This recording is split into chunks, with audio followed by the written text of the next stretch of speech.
Hello friends, welcome my YouTube channel में आपका स्वागत है। फिर से हम एक नई वीडियो के साथ आज के अपडेट वीडियो के साथ आज के आज की वीडियो की आपके लिए बहुत ही इंटरेस्टिंग, बहुत ही प्यारी सी जो अपडेट है वो आप सभी साथियों के साथ लेकर आ चुका हूं। यानी कि फिर से आप सभी के लिए जो परमानेंट वैकेंसी है उसके बारे में आप सभी साथियों के साथ यहाँ पर डिस्कस करूँगा। यानी कि आपको यहाँ पर NIA की तरफ से जो वैकेंसी है वो आपको यहाँ पर प्रोवाइड करवाई गई है। परमानेंट आपकी वैकेंसी रहेगी, ध्यान रखना।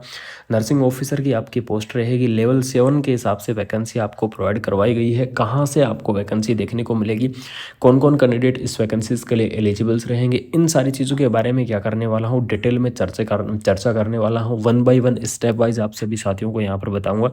यहाँ पर देख लीजिएगा, नेशनल इंस्टीट्यूट ऑफ आयुर्वेदा की तरफ से जो वैकेंसी है वो आपको यहाँ पर प्रोवाइड करवाई गई है। Ministry of the Ayush, government of India, यानी कि गवर्नमेंट वैकेंसी होने वाली है, परमानेंट वैकेंसी होने वाली है। सबसे इम्पोर्टेंट आपको मैं बता दूँ, यहाँ पर आपको जो पोस्ट देखने को मिलेंगी, कौन कौन सी आपके यहाँ पर जो पोस्ट है वो रहने वाली है, उनके बारे में भी हम क्या करेंगे यहाँ पर आप सभी साथियों को डिस्कस करके बताऊँगा। तो यहाँ पर आपको जो पोस्ट देखने को मिलेंगी वो आपकी पोस्ट रहेंगी, नर्सिंग ऑफिसर की जो पोस्ट है वो आपको देखने को मिलेगी, फार्मासिस्ट की जो पोस्ट है वो आपको देखने को मिलेगी, लैब टेक्नीशियंस की पोस्ट है वो आपको देखने को मिलेगी, मेडिकल ऑफिसर की पोस्ट है वो भी आपकी यहाँ पर रहने वाली है। यानी कि इसी प्रकार से आपको यहाँ पर अलग अलग और भी काफ़ी डिपार्टमेंट की तरफ से वैकेंसी आपको प्रोवाइड करवाई गई है।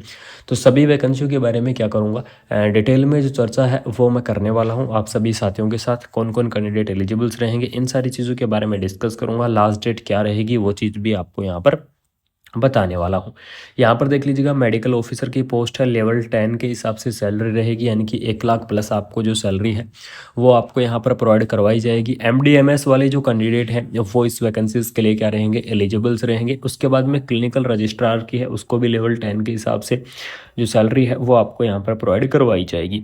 यहाँ पर देख लीजिएगा, अकाउंट्स ऑफिसर की वैकेंसी दी गई है, लेवल 7 के हिसाब से सैलरी, यानी कि आपको यहाँ पर 85,000 जो अबाउ सैलरी है वो आपकी रहने वाली है। यानी कि लेवल 7 के हिसाब से आपको बहुत ही प्यारी सी और बहुत ही ज़बरदस्त सी जो अपडेट है वो आप सभी साथियों को यहाँ पर देखने को मिल जाएगी। देख लीजिएगा, नर्सिंग ऑफिसर की जो पोस्ट है वो भी आपको यहाँ पर प्रोवाइड करवाई गई है। नर्सिंग ऑफिसर की पोस्ट के लिए जो BSc नर्सिंग वाले जो कैंडिडेट हैं वो इस वैकेंसीज को अप्लाई कर सकते हैं, या फिर diploma in the nursing pharmacy के अंदर अगर डिप्लोमा कर रखा है वो कैंडिडेट भी एलिजिबल्स रहेंगे। GNM वाले कैंडिडेट भी क्या रहेंगे, एलिजिबल्स रहेंगे। ठीक है, तीसरी ईयर आपको एज लिमिट प्रोवाइड करवाई गई है, लेवल 7 के हिसाब से आपको सैलरी दी जाएगी, यानी कि आपकी सैलरी बहुत अच्छी खासी यहाँ पर रहने वाली है।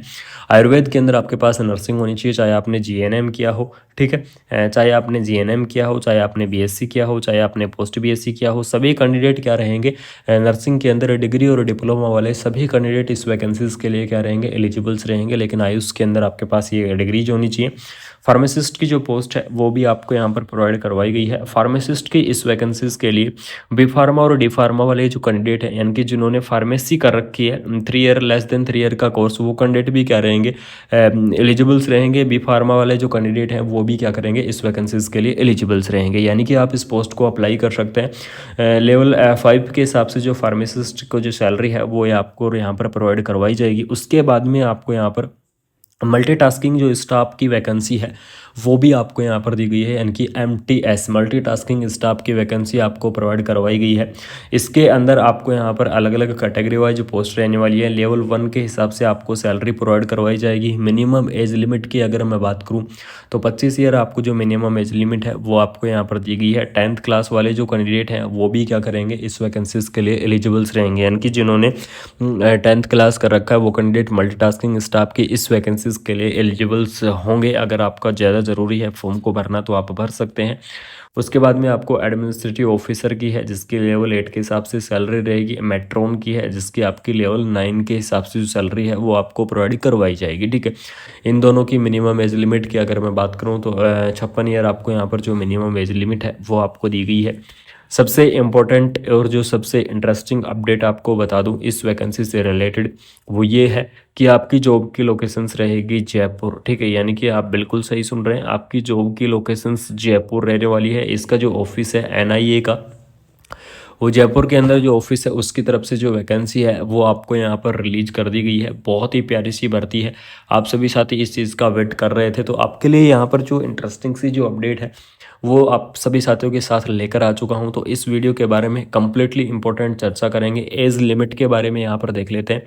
तो इस वैकेंसीज़ की जो आपकी मैंने एज लिमिट बताई है अलग अलग कैटेगरी वाइज, साथ में आपको एज रिलैक्सेशन भी आपको यहाँ पर प्रोवाइड करवाया जाएगा, जो कि आपका अलग अलग गवर्नमेंट रूल के हिसाब से जो एज रिलैक्सेशन है वो आपका यहाँ पर दिया जाता है। यानी कि अलग अलग कैटेगरी वाइज आपका रिलैक्सेशन रहता है। जैसे कि ओबीसी कैटेगरी है, तो ओबीसी कैटेगरी के लिए आपको यहाँ पर 3 ईयर का जो रिलैक्सेशन है वो प्रोवाइड करवाया जाएगा। एससी और एसटी कैटेगरी है, एससी एसटी कैटेगरी के लिए 5 ईयर का रिलैक्सेशन प्रोवाइड करवाया जाता है। और जो पीडब्ल्यूडी कैंडिडेट है, पीडब्ल्यूडी कैंडिडेट के लिए आपको 10 ईयर का जो रिलैक्सेशन है वो आपको दिया जाता है। यानी कि इस प्रकार से आपको यहाँ पर जो एज रिलैक्सेशन है वो आपको प्रोवाइड करवाया जाता है। ओबीसी कैटेगरी का अलग, एससी एसटी का अलग, पीडब्ल्यूडी कैंडिडेट्स का अलग। इस प्रकार से आपका जो रिलैक्सेशन है वो आप सभी साथियों को यहाँ पर देखने को मिल जाएगा।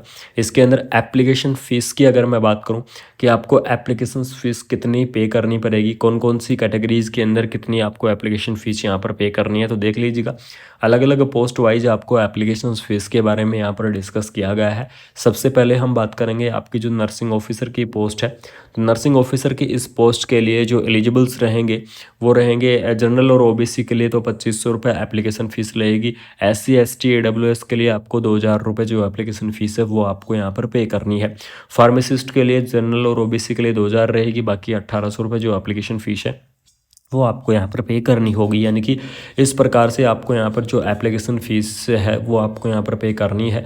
अगर एप्लीकेशन फॉर्म के बारे में डिस्कस कर लेते हैं कि इस वैकेंसीज़ के जो एप्लीकेशन फॉर्म है वो आपके किस प्रकार से भरे जाएंगे, तो आपको मैं बता दूं ऑनलाइन तरीके से जो आपके एप्लीकेशंस के फॉर्म है वो आपके रहने वाले हैं। यानी कि ऑनलाइन तरीके से आपको एप्लीकेशन फॉर्म को भरना होगा। इसकी जो ऑफिशियल वेबसाइट है उस ऑफिशियल वेबसाइट पर जाकर आपको एप्लीकेशन फॉर्म को भरना है। साथ में आपको मैं बता दूं फॉर्म आपको बिल्कुल अच्छे से भरना है, कोई भी मिस्टेक नहीं करनी है, क्योंकि और उसके अंदर आपको अपने जो मोबाइल नंबर है, मोबाइल नंबर और आपको मेल, ये दोनों चीज़ आपको बिल्कुल करेक्ट से आपको देनी है। एप्लीकेशन फॉर्म के अंदर कोई भी मिस्टेक नहीं करनी है, क्योंकि भविष्य में जब आपको इसके बारे में यानी कि इसके इंटरव्यू के बारे में अगर आपको कोई अपडेट दी जाएगी तो उस टाइम आपको या तो मेल के माध्यम से बताया जाएगा या फिर मोबाइल नंबर के माध्यम से बताया जाएगा, जो कि आपके लिए यहाँ पर बहुत ही बड़ा रोल निभाने वाला है। तो आप बिल्कुल से अपना मेल और मोबाइल नंबर बिल्कुल करेक्ट आपको यहाँ पर क्या करना होगा, देना होगा। ठीक है। अब बात करेंगे कि एप्लीकेशन फॉर्म को आपको किस प्रकार से भरना है, कहाँ से आपको एप्लीकेशन फॉर्म को भरना होगा। यहाँ पर देख लीजिएगा, इसकी ऑफिशियल वेबसाइट nia.nic.in क्या है, इसकी ऑफिशियल वेबसाइट है। एप्लीकेशन फॉर्म को आपको इसकी ऑफिशियल वेबसाइट से ही भरना होगा और यहीं से आपको एप्लीकेशन फॉर्म को फिलअप करना है।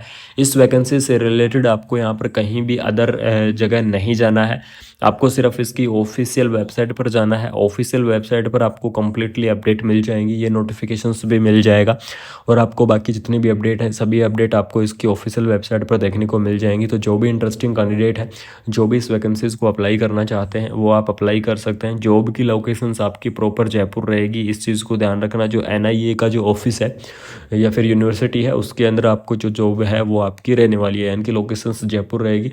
तो इस वैकेंसी से रिलेटेड कंप्लीटली जो इन्फॉर्मेशंस है वो आपको इस वीडियो के अंदर मिल चुकी है। अगर आपके फिर भी कोई डाउट है इस वैकेंसी से रिलेटेड तो आप कमेंट बॉक्स के अंदर कमेंट कर सकते हैं। आप सभी साथियों के जो डाउट हैं वो मैं क्लियर करने की पूरी कोशिश करूंगा कि आप सभी साथियों को यहाँ पर डाउट क्लियर कर दूँ। बाकी कमेंट बॉक्स के अंदर कमेंट कर दीजिएगा। बाकी मिलते हैं कोई नई अपडेट के साथ, कोई आपको नई वीडियो के साथ, कोई नई एक न्यू इन्फॉर्मेशन के साथ आऊँगा। जब तक आप अपना ख्याल रखें, आप लोगों का ख्याल रखें। जय हिंद।